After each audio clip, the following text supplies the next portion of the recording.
Hello everyone, once again welcome back to my channel जिसका नाम है सोमदत्त स्पेशल बायोमेलोडी।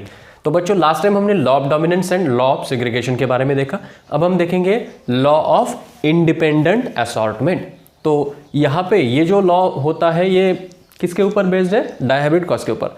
और लास्ट टाइम हमने डायहाइब्रिड क्रॉस भी देखा था, राइट? तो एग्जैक्टली हम डायहाइब्रिड क्रॉस में क्या करते हैं, जो पेयर ऑफ कॉन्ट्रास्टिंग कैरेक्टर है, यानी कि दो हम कैरेक्टर उसमें कंसिडर करते हैं।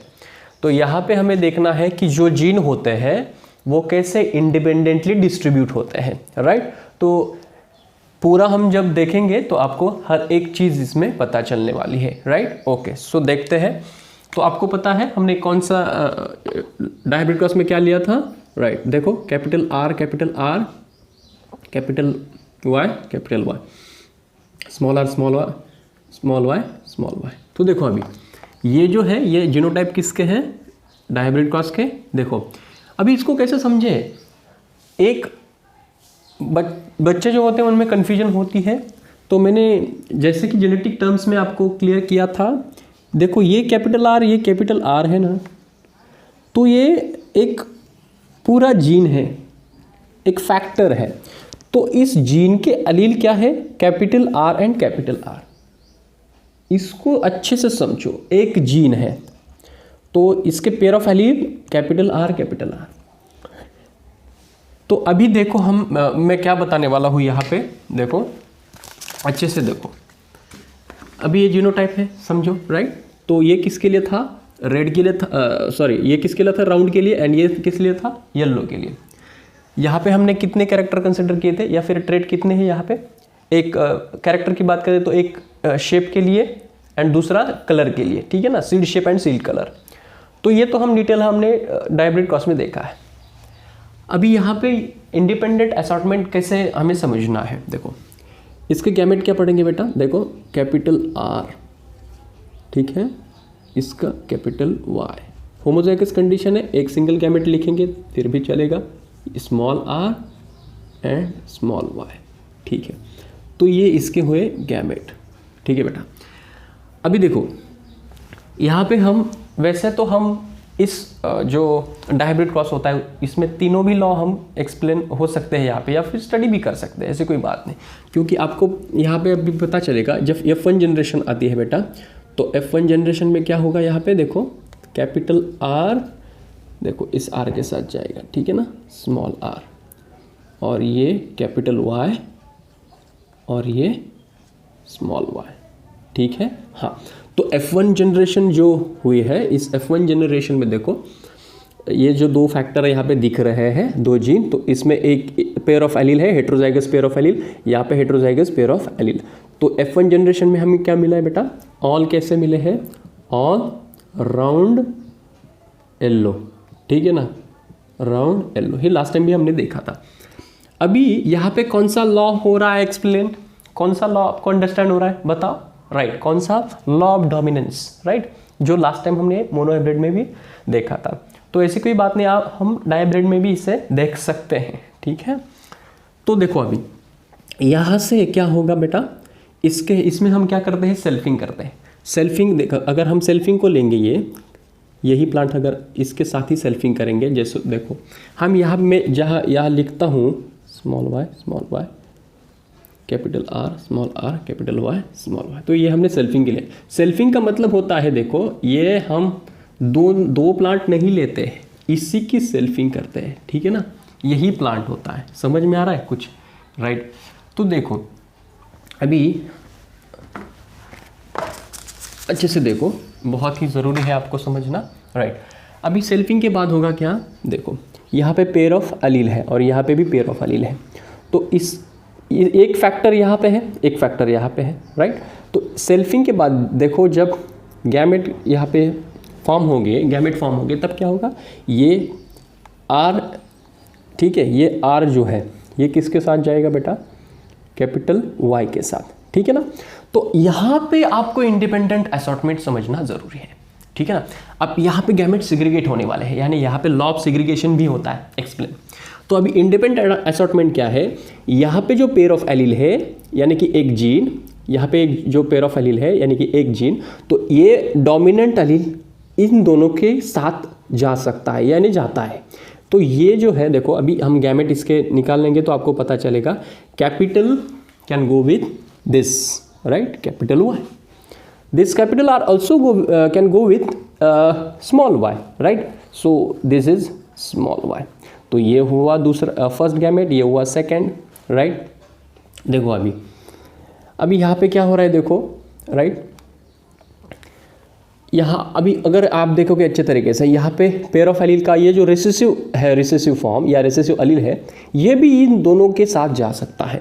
यानी देखो ये स्मॉल आर किसके साथ जाएगा बेटा, कैपिटल वाई के साथ. Small R capital Y, and ये स्मॉल आर फिर से स्मॉल वाई के साथ जाएगा. ठीक है. अभी आपको यहाँ पे क्या समझ में आ रहा है बेटा, इंडिपेंडेंट असॉर्टमेंट कैसा. देखो यहाँ पे एक जीन है जिसमें 2 एलील है. सो ये एलील इंडिपेंडेंटली डिस्ट्रीब्यूट हो रहे हैं या इंडिपेंडेंटली सेग्रीगेट हो रहा है. ठीक है. कैसे, तो मैंने बताया. अभी यहाँ देखो ये आर इन दोनों के साथ है, कैपिटल वाई के साथ भी है, स्मॉल वाई के साथ भी है. तो ये जो एक एलील है, ये एलील इंडिपेंडेंटली डिस्ट्रीब्यूट हुआ है. ठीक है ना, राइट. तो this is what the law of independent assortment. तो इंडिपेंडेंट की बात क्यों हो रही है, अभी ये अपने आप से जाएंगे.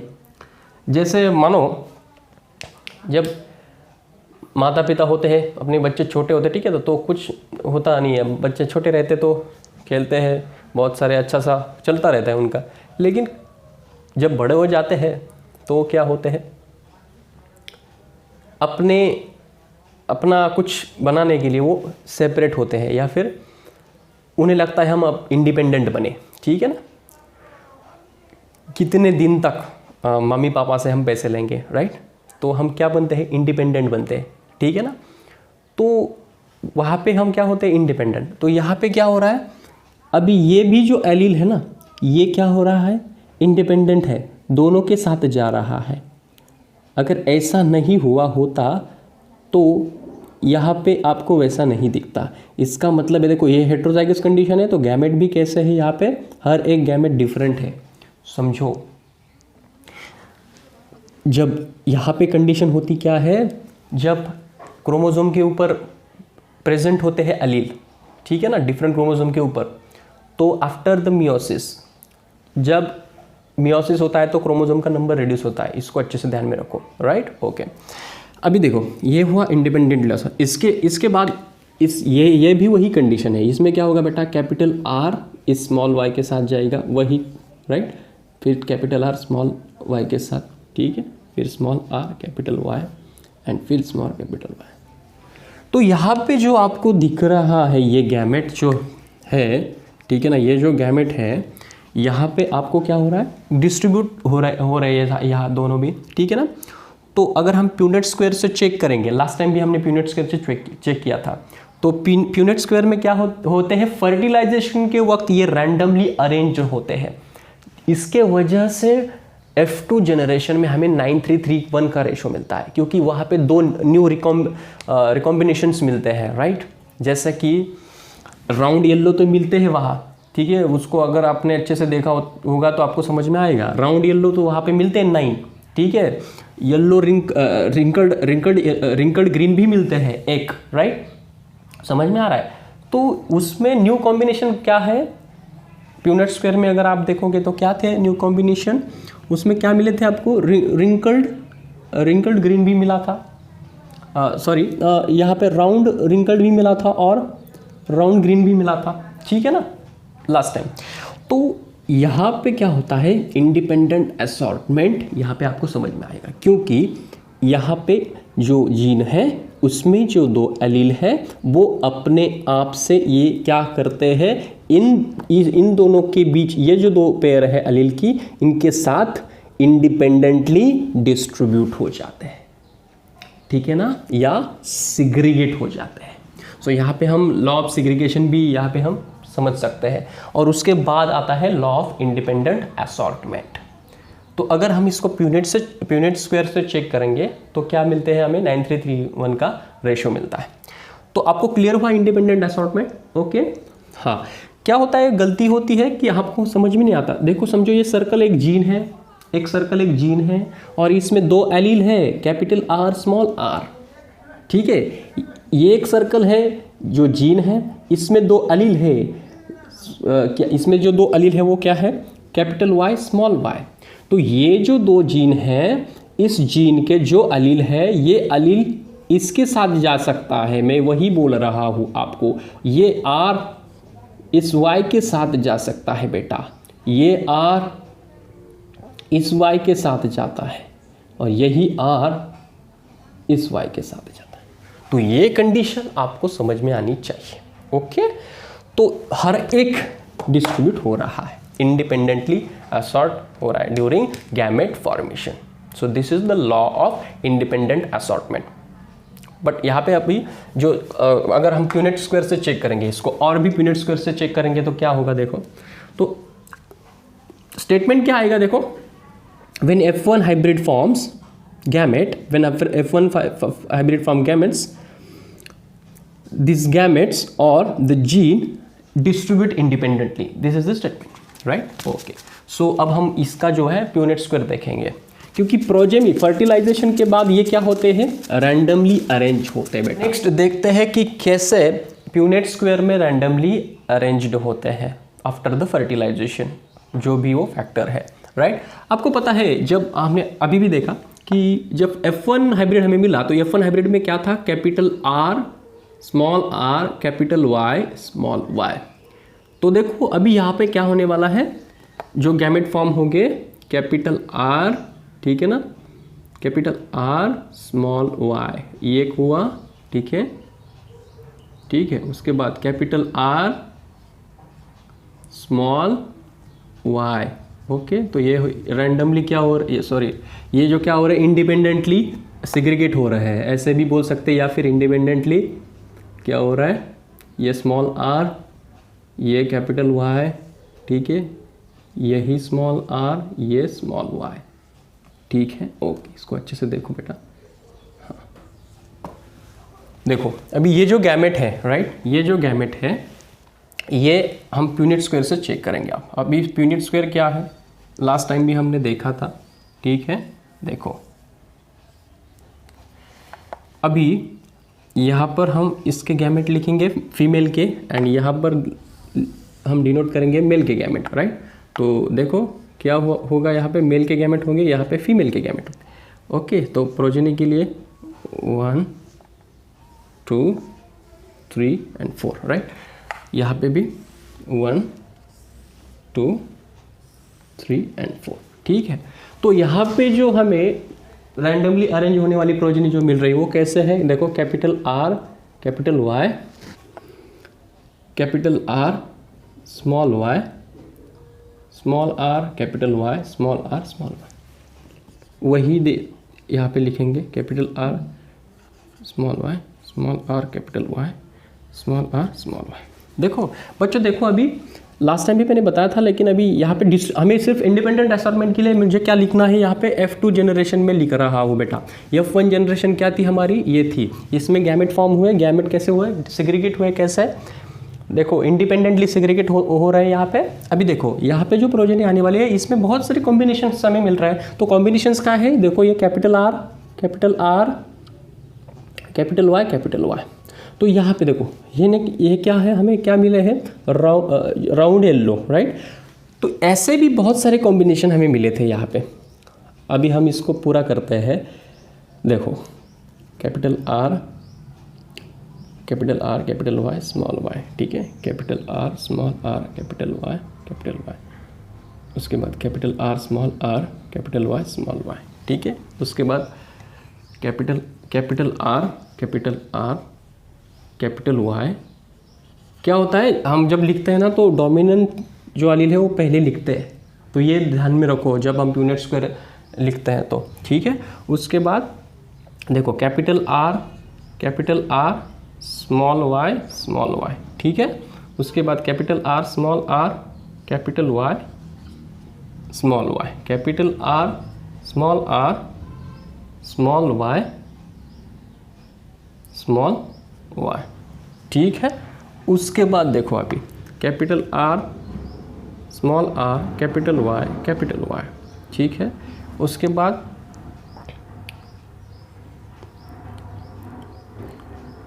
Capital R small r, capital Y small y, small r small r, capital Y capital Y, small r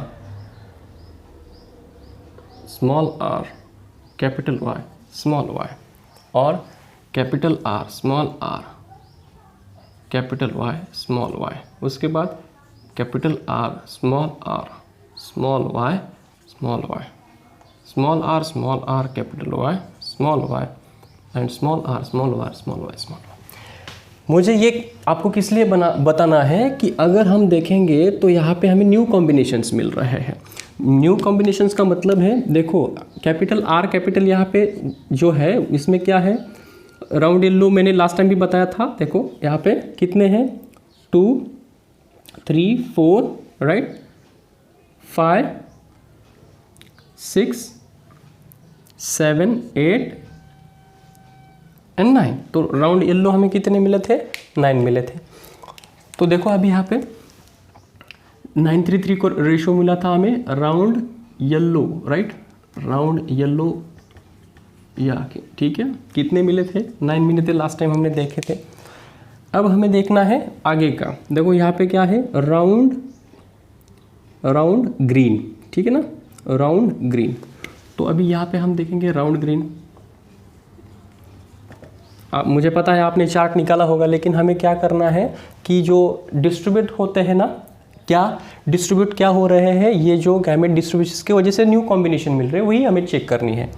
तो यहाँ देखो राउंड ग्रीन है वो कितने हैं, देखो ये देखो फर्स्ट, ठीक है, उसके बाद सेकेंड, अभी और भी दिख रहे हैं राउंड ग्रीन थर्ड। ओके, तो राउंड ग्रीन कितने होते थे, 3।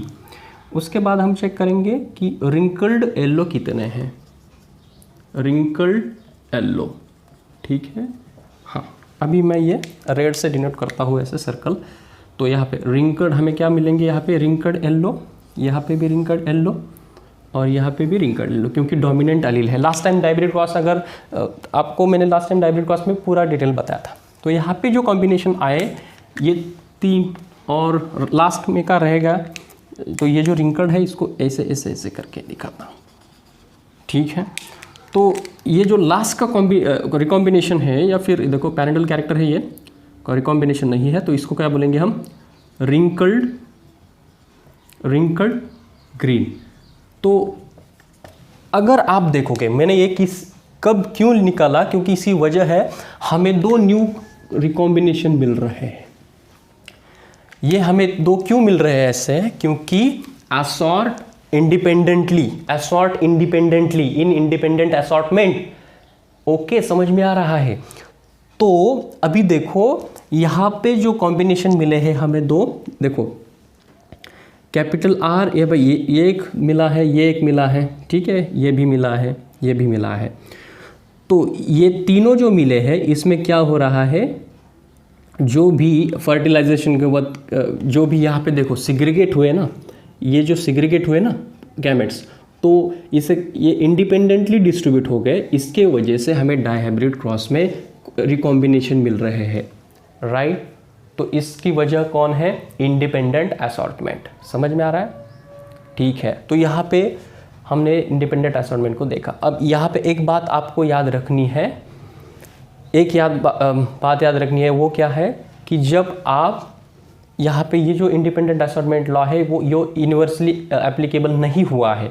यूनिवर्सली एप्लीकेबल क्यों नहीं है, क्योंकि इसकी वजह है ये लॉ सिर्फ किसके लिए लागू होता है, जो जीन डिफरेंट क्रोमोसोम के ऊपर या डिस्टेंटली लोकेटेड होते हैं, या फिर दो जीन डिफरेंट क्रोमोसोम के ऊपर होते हैं।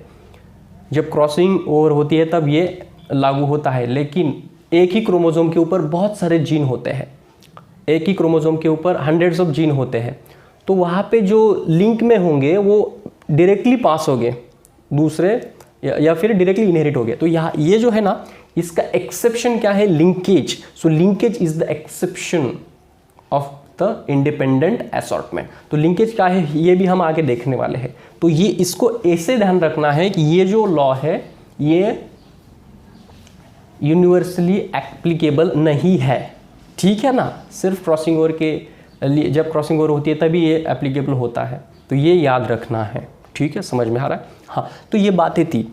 अभी बच्चे क्या करते हैं, मैं आगे एक वीडियो बनाने वाला हूँ, एक ट्रिक है छोटी सी जीनोटाइप लिखने की, तो वो भी आप बाद में देख लेना।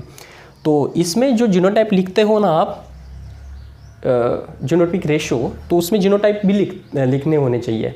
अभी देखो ये बहुत ज़्यादा बढ़ जाएगी वीडियो, तो आपको समझ में आया होगा कि इंडिपेंडेंट असॉर्टमेंट एग्जैक्टली क्या है। ठीक है ना, समझ में आ रहा है? ओके, तो इस तरह से हमने क्या देखा, यहाँ पे जो एक जीन होता है, राइट, एक जीन होता है, यहाँ पे भी जीन है, तो ये जो फैक्टर है, after F1 hybrid what will happen, F1 hybrid the gamete segregate independently, the gamete segregate independently and new combination will be formed. समझ में आ? This is what independent assortment. Alright? तो स्टेटमेंट आपको समझ में आया, क्या है statement? Right, when F1 hybrid forms या फिर when F1 hybrid with 2 or more pair of contrasting character, okay, forms, what will happen, forms gamete, then this gamete segregate independently, okay, and distribute in the progeny. तो यही independent assortment है। ठीक है, मुझे ऐसा लगता है आपको ये समझ में आया होगा, राइट? तो नेक्स्ट वीडियो में देखेंगे back cross and test cross. ठीक है, तब तक के लिए धन्यवाद।